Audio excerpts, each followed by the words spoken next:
Hey, it's Thomas Mulready from CoolCleveland.com, and we're here today in downtown Cleveland, and we're talking today with Don Scipione.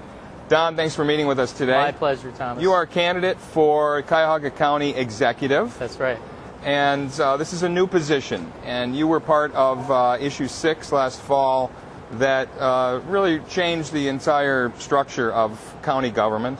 Why did you get involved in Issue 6? Because you were treasurer of that campaign? I got involved in Issue 6 because I'd been working in county government, city government for a long time. I'd seen what it looks like on the inside, and I knew that the structure we had was not an accountable structure.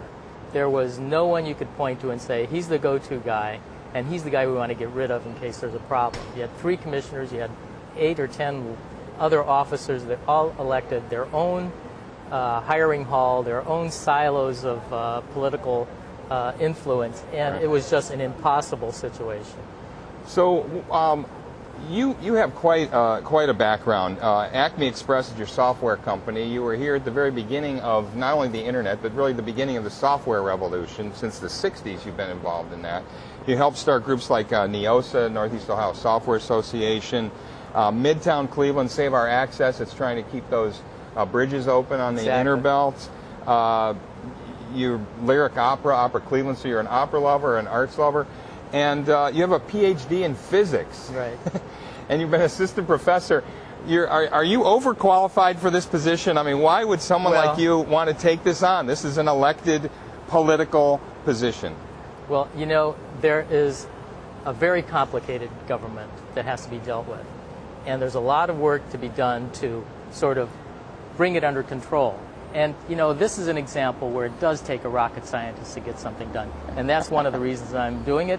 And that's one of the big things that distinguishes me from the other candidates. So what's the first thing you're going to do? You've never held public office before. No. So you've never, and the companies that you've been involved in have been relatively small. You've had up to maybe 100 employees or so. Right.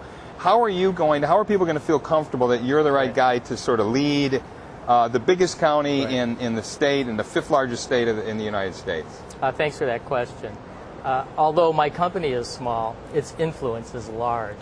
I have been, for the last 45 years, building productivity software, innovative productivity software that runs with the latest technologies. And I've done that in logistics, in staff scheduling and workforce, in insurance, in finance. I have made a difference, and a big difference, for Ford, for Chrysler, for IBM, for Procter & Gamble, and for the Cleveland Clinic. I've done what needs to be done to straighten out and fix county government. Are you saying this is a software problem that we have, that by technology we can solve the problems of Cuyahoga County? Well, you know, not completely, but to a large extent, it will make a big difference.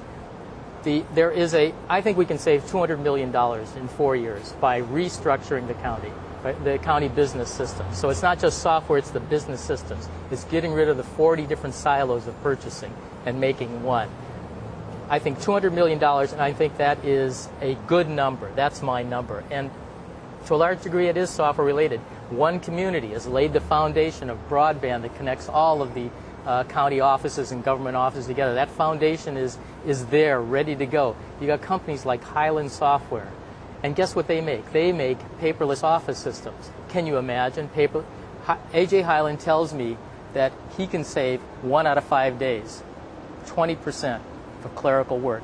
There won't be any more lost files. So how does one county executive really make change? I mean, it's a big county. There's a lot of people involved. Right. I mean, the one position, what can you really do? There's a legislature that's going to be involved, a council that's going to pass legislation. Exactly. What really is one person going to be able to do? I have a 4-year plan.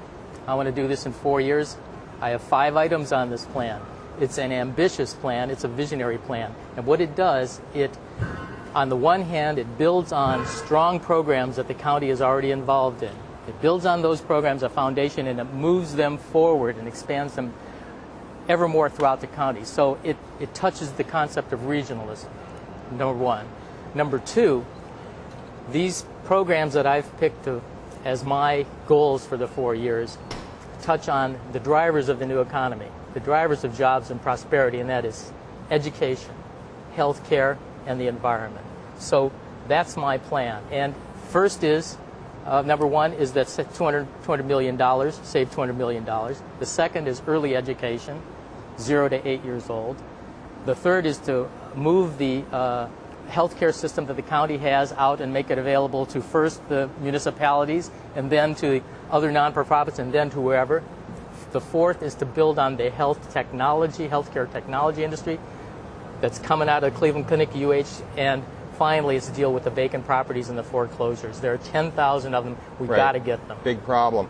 Another big problem is the corruption in this county and the patronage. How do you propose to solve that problem? It's entrenched. It's been going on for decades. How does one guy come along and solve that? The good news is that the voters have taken the first giant step toward doing that by putting Issue 6 on the ballot and beating down the status quo last year who tried to stop it with Issue 5 and passing it 2-1. The voters are on to something here. And so now they've done the big thing. Now you've got the FBI getting rid of 20, 30 people. So put closure on this. What you have to do and what we need to do in the first 100 days is to make sure we go through county government. And my guess is that 5%, maybe 400 people are political cronies, double dippers. We got to purge them. We got to get rid of them. That will put closure on this and give confidence that we can move forward. You've got some great ideas, and you're a smart guy. Everyone admits that. How are you going to get the word out on your campaign? How much money are you planning to raise for this campaign? Because the others are pretty well funded. Yeah. Some are self-funded millionaires. Exactly. You know, this is the big problem. How do you get the message out? We've been going out and we've been meeting people through the petition gathering. I mean, that was great. We met 5,000 people through there. I collected 42% of those. What we need to do is to reach out through networks like Cool Cleveland, for example, through my personal networks and my friends' personal networks. We got to get it out. Here is the chance. Let's take county government. This is the most important election of your lifetime. That's the way I can do it. If I get money, then we can go to TV. How much money do you think you're going to be able to raise? You know, I think right now it's going to be less than $100,000. But you know what you need? You need $200,000 or $300,000 to really be an effective TV campaign. But let me tell you, people are not happy. When I've been out there, they say, "Are you a Democrat or a Republican?" "No, I don't want anything to do with you." "Are you an independent?" "Yes." "Oh, you were for it?" "Yes." They are not happy. And now look at this last election we had on September 7th. 17%, pathetic. Right. And people are trying to, gloss it over and say, "Oh, it was Labor Day. It was hard." No, we had early election for a month. It's not. People are disgusted. So, we're looking at maybe 20%, 30%, maybe Tops. in November. Right. We've got to convince those people who never vote and those people who are disgusted to come out and vote and take this government back. Talk about some of the big issues that people are concerned about here. The Medical Mart Convention Center, for example. What are your thoughts on that? Well, first of all, I do not like the way that was done. I will never do a tax without the vote of the people. So that is very disappointing that happened. However, it is a fantastic idea. It's Toby Cosgrove's idea. This is his idea. It is you couldn't have a convention center by itself. All right, but it's being built now, so we're through the ugly part of the process. Exactly. What are your thoughts on it going forward? Well, there's people who have a memorandum of understanding to take space in that. I can't say that I have it, but there may be a chance that my company is interested in that. I'm a supporter of the Medical Mart, and we are going to have. Would you sign a document where you would put your business interests aside if you were county executive? Some people have already signed it, but part of that signing is that you can't say that you signed it. But I'm just sort of giving you an idea that that's something I probably would do if I were given the chance. I'm not saying I did. I'm not saying I didn't. But I'm an early supporter of it. We are going to have, they have a 5-year plan, and I believe they can make it work. 50 conventions a year in 5 years. That's the plan. That's the plan, and I think we can do it.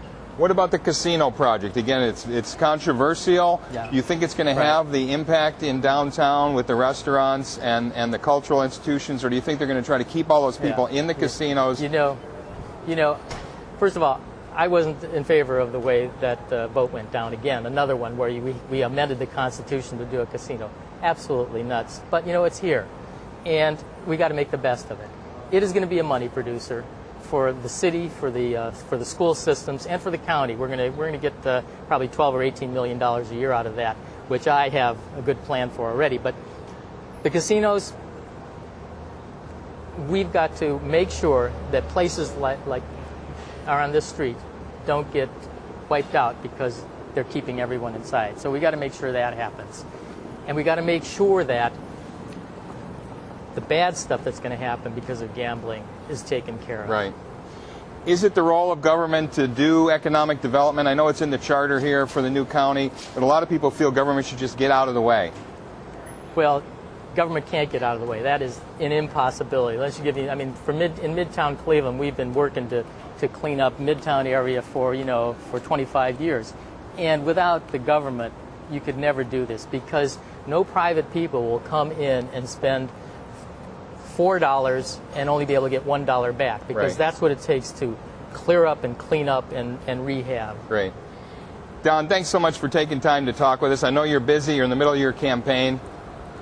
Thanks for taking time. Thanks, Thomas. I appreciate it. Thank you. You bet. Hey, it's Thomas Mulready from CoolCleveland.com. Have a great week in cool Cleveland.